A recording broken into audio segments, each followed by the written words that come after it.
Bienvenidos a Preguntas y Respuestas con el pastor Carlos Estal. Este es un podcast de Iglesia Vida Cristiana.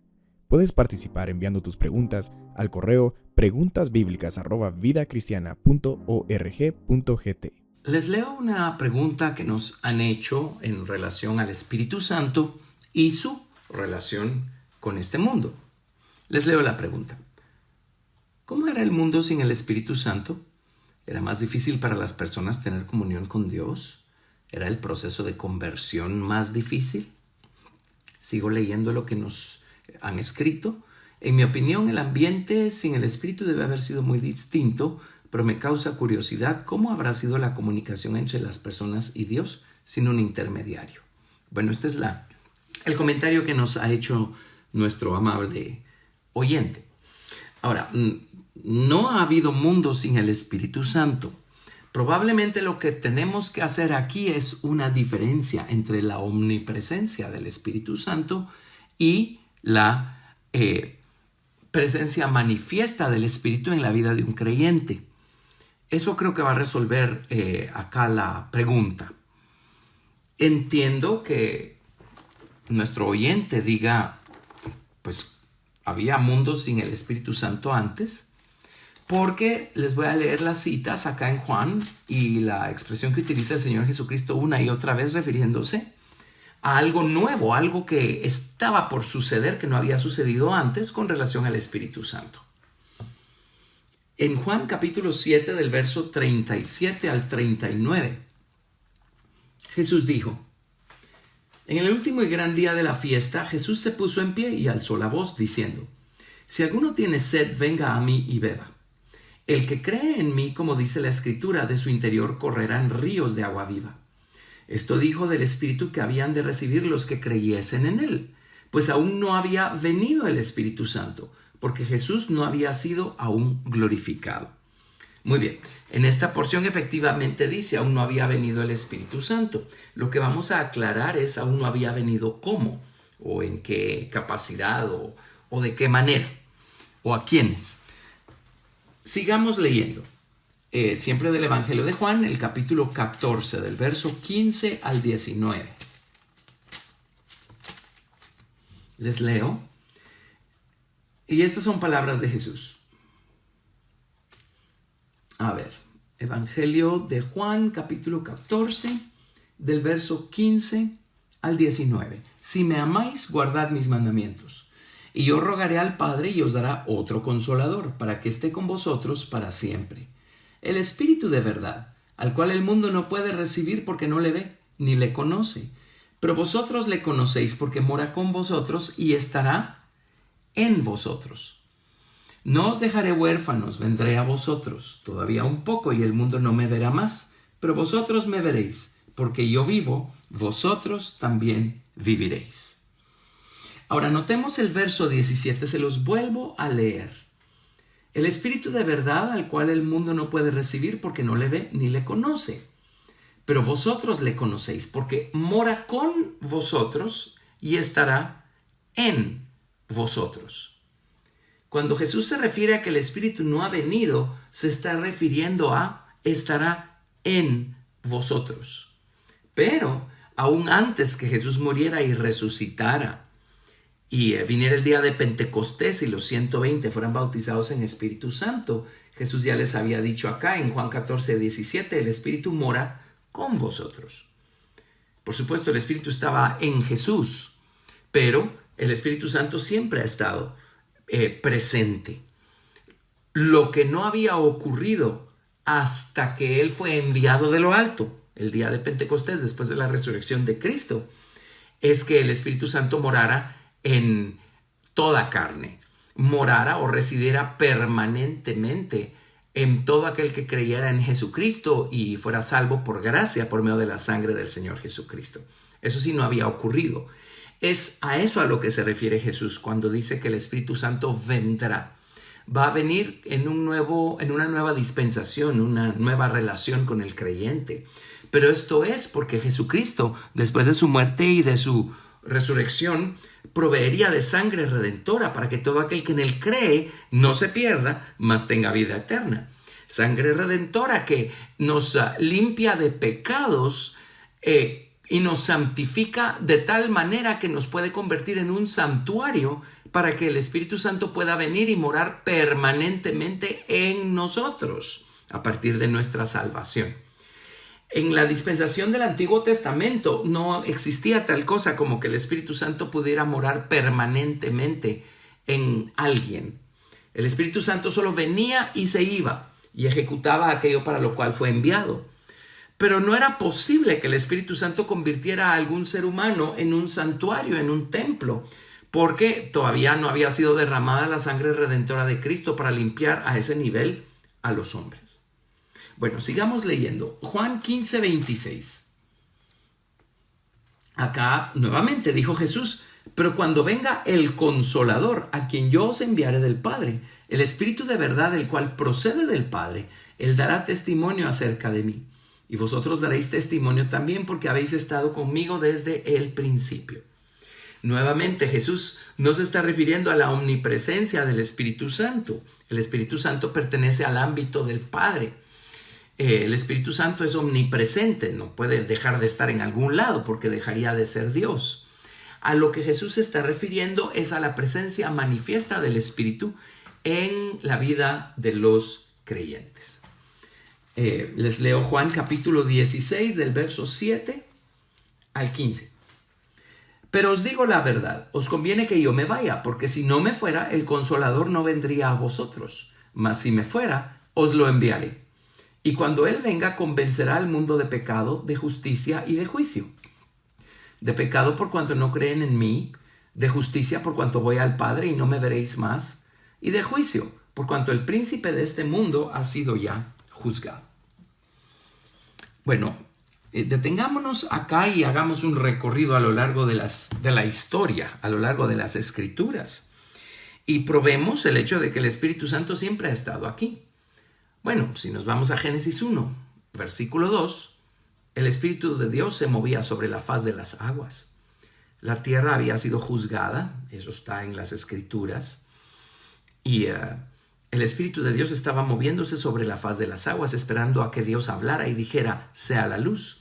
Y la unión de la palabra con el Espíritu produjeron luz, y esta tierra empezó a ser restaurada a la tierra que vemos nosotros hoy. El Espíritu estuvo allí, la omnipresencia del Espíritu estuvo allí, la omnipresencia de Dios estuvo allí. El Espíritu Santo tuvo que ver también con el proceso de la creación de todas las cosas. En Job 26, verso 13, se nos dice que su Espíritu adornó los cielos. En Job 33, verso 4, dice Job, el Espíritu de Dios me hizo y el soplo del Omnipotente me dio vida.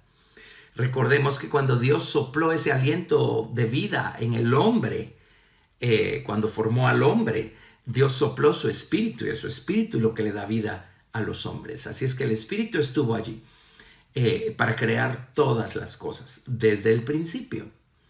Bueno, y en la dispensación del Antiguo Testamento, el Espíritu no podía residir permanentemente en nadie, como les dije, porque aún la sangre preciosa de Jesucristo no había sido provista para santificar al hombre y convertirlo en un templo, en un santuario para Dios. Pero les tengo casos concretos en donde la Biblia dice que el Espíritu vino sobre.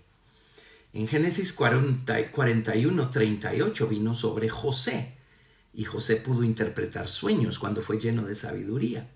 En Isaías 63, del 11 al 44, dice claramente que fue el Espíritu de Dios el que pastoreó a Israel en el desierto.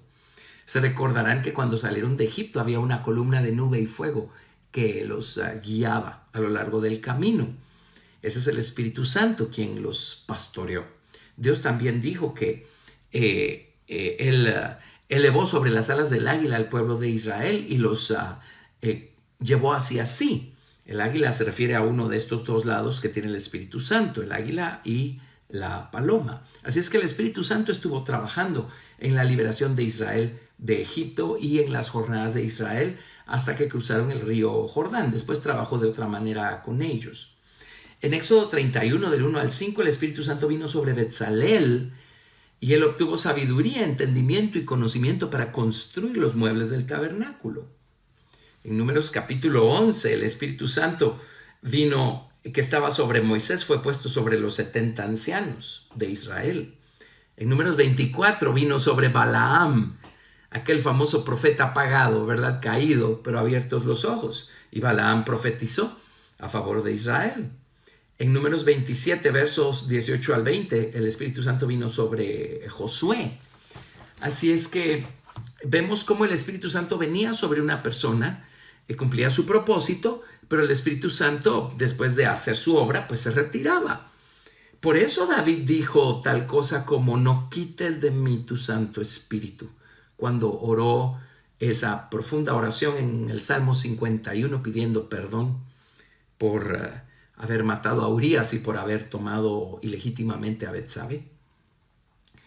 En el libro de los Jueces vemos explícitamente que el Espíritu Santo vino sobre Otoniel en Jueces capítulo 3, sobre Gedeón en Jueces capítulo 6, sobre Jefté en Jueces capítulo 11, y lo vemos venir sobre Sansón también en varias ocasiones. Y de hecho, en Jueces capítulo 16 leemos que el Espíritu Santo se apartó de Sansón cuando él perdió su cabello. En Primera de Samuel vemos que el Espíritu Santo vino sobre Saúl y Saúl profetizó junto con los profetas. Pero en Primera de Samuel capítulo 16, verso 14 vemos como el Espíritu Santo se apartó de Saúl a causa de su desobediencia. En Primera de Samuel 19 vino sobre los mensajeros de Saúl y sobre Saúl. Luego en 1 Samuel 16, 2 Samuel 23 vemos cómo vino sobre David. Más adelante vino sobre Amisai, a quien David hizo capitán.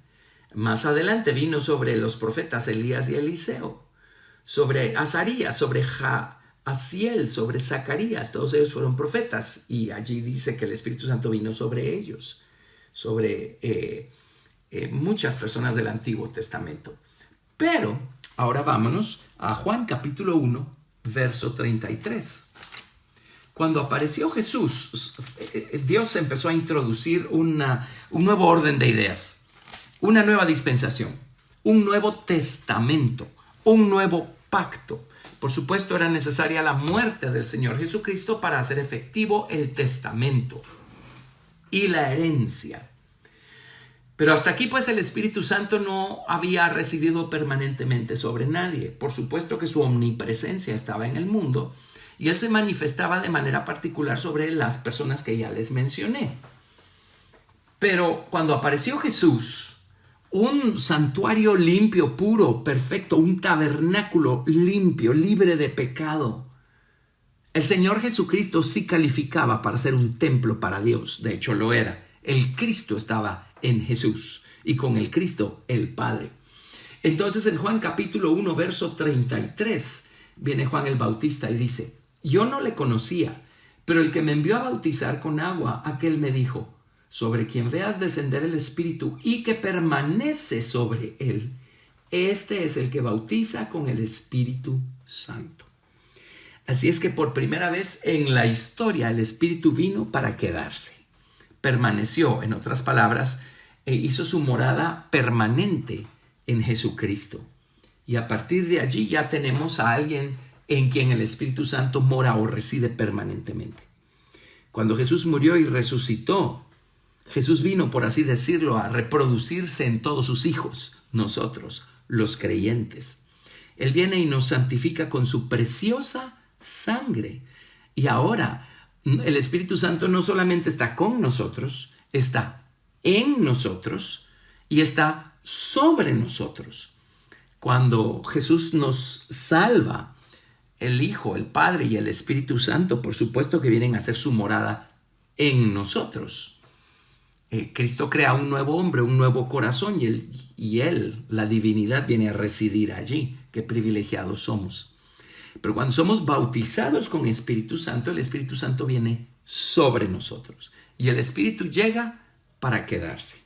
Y eso es lo que había sido profetizado por el profeta Joel cuando dijo que en los postreros días Dios iba a derramar su Espíritu sobre toda carne. Esta profecía la repitió el apóstol Pedro en el libro de los Hechos, cuando todos fueron bautizados con el Espíritu Santo. Y les leo la profecía del libro de los Hechos, capítulo 2, verso 17. Pedro dijo desde el verso 16, esto es lo dicho por el profeta Joel. En los postreros días, dice Dios, derramaré de mi espíritu sobre toda carne, y vuestros hijos y vuestras hijas profetizarán. Vuestros jóvenes verán visiones, y vuestros ancianos soñarán sueños. Y de cierto sobre mis siervos y sobre mis siervas en aquellos días derramaré de mi espíritu y profetizarán. Y daré prodigios arriba en el cielo y señales abajo en la tierra, sangre y fuego y vapor de humo. El sol se convertirá en tinieblas y la luna en sangre, antes que venga el día del Señor grande y manifiesto, y todo aquel que invocar el nombre del Señor será salvo. Así es que allí está el cumplimiento del día de Pentecostés. Esto es a lo que Jesús se refirió todo el tiempo cuando dijo, yo les voy a mandar al Consolador, les voy a mandar al Espíritu Santo. Es a este nivel de relación con el hombre que Jesús se refería, refiriéndose al Espíritu Santo. Así es que no ha habido tal cosa como que no haya habido Espíritu Santo en el mundo. El Espíritu Santo ha estado siempre allí por el hecho de ser Dios y de ser omnipresente. Pero, pues, ya ven, es a partir de Jesucristo que el Espíritu Santo puede hacer su morada, su residencia en el corazón de los hombres. Es a eso, a ese nivel de relación a la que Jesús se refirió cuando dijo, les voy a enviar al Espíritu Santo. Ahora, déjenme añadir algo muy importante e interesante. En 2 de Tesalonicenses capítulo 2 se nos habla acerca de los acontecimientos del final de los tiempos, cuando surja el anticristo y todo aquello. Les voy a leer 2 de Tesalonicenses capítulo 2 del verso 1 al verso 7. Pero con respecto a la venida de nuestro Señor Jesucristo y nuestra reunión con Él, os rogamos, hermanos, que no os dejéis mover fácilmente de vuestro modo de pensar, ni os conturbéis, ni por espíritu, ni por palabra, ni por carta como si fuera nuestra, en el sentido de que el día del Señor está cerca. Nadie os engañe en ninguna manera, porque no vendrá sin que antes venga la apostasía, y se manifieste el hombre de pecado, el hijo de perdición, el cual se opone y se levanta contra todo lo que se llama Dios o es objeto de culto, tanto que se sienta en el templo de Dios como Dios, haciéndose pasar por Dios. ¿No os acordáis que cuando yo estaba todavía con vosotros os decía esto? Y ahora vosotros sabéis lo que lo detiene, a fin de que a su debido tiempo se manifieste. Porque ya está en acción el misterio de la iniquidad. Solo que hay quien al presente lo detiene hasta que él a su vez sea quitado de en medio. Y sigo leyendo verso 8. Y entonces se manifestará aquel inicuo, a quien el Señor matará con el espíritu de su boca y destruirá con el resplandor de su venida. Dice, el anticristo todavía no se ha manifestado y el misterio de iniquidad que ya está en acción todavía no se manifiesta plenamente porque hay al presente quien lo detiene. Pero esto o este que lo detiene va a ser quitado y entonces se va a manifestar este inicuo. Hay algo que va a ser quitado antes que se manifieste el anticristo, según 2 de Tesalonicenses capítulo 2. Algo que detiene el misterio de la iniquidad, el progreso, el avance de esta iniquidad, de este estado de violación de la ley, de este estado de ilegalidad, de maldad. Hay algo que todavía lo detiene.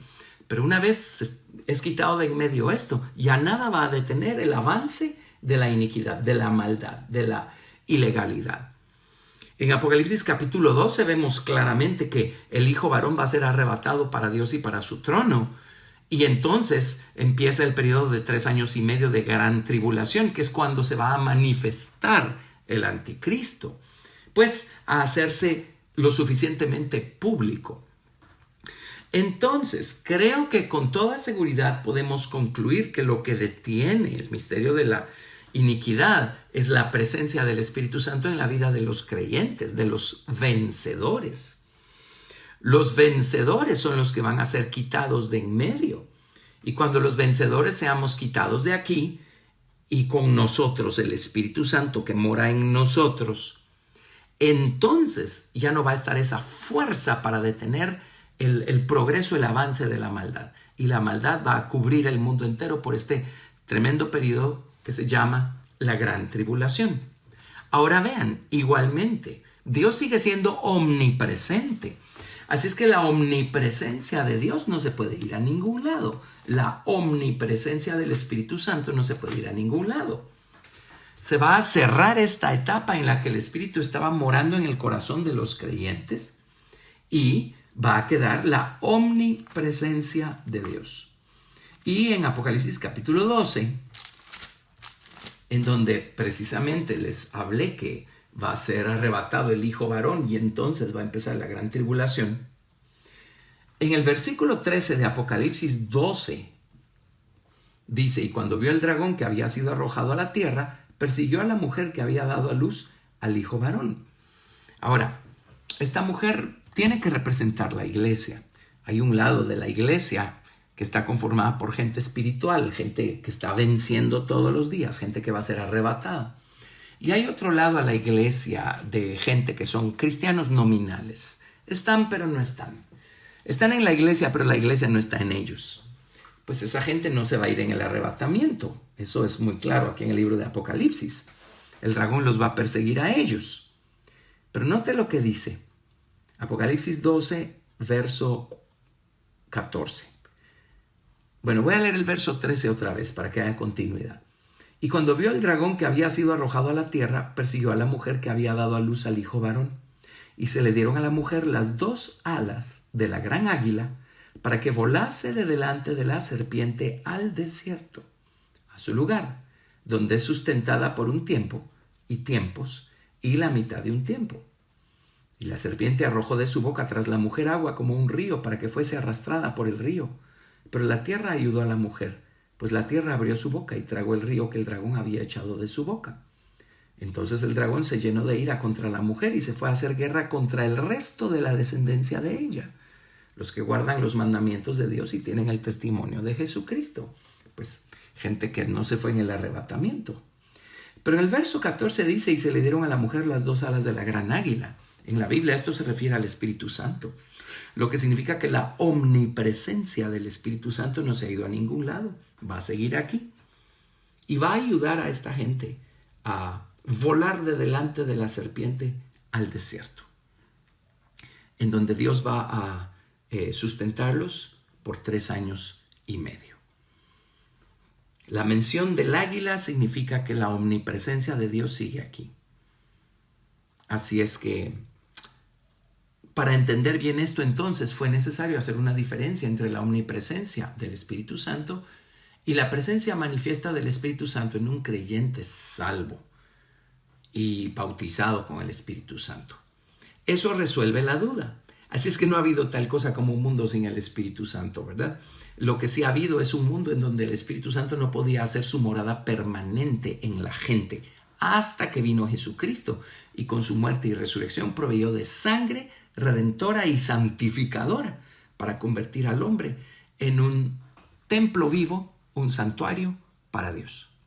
Gracias por escuchar Preguntas y Respuestas con el pastor Carlos Estal. Recuerda que puedes participar enviando tus preguntas al correo preguntasbiblicas@vidacristiana.org.gt y quédate atento al siguiente episodio porque tu pregunta puede ser la siguiente a responder.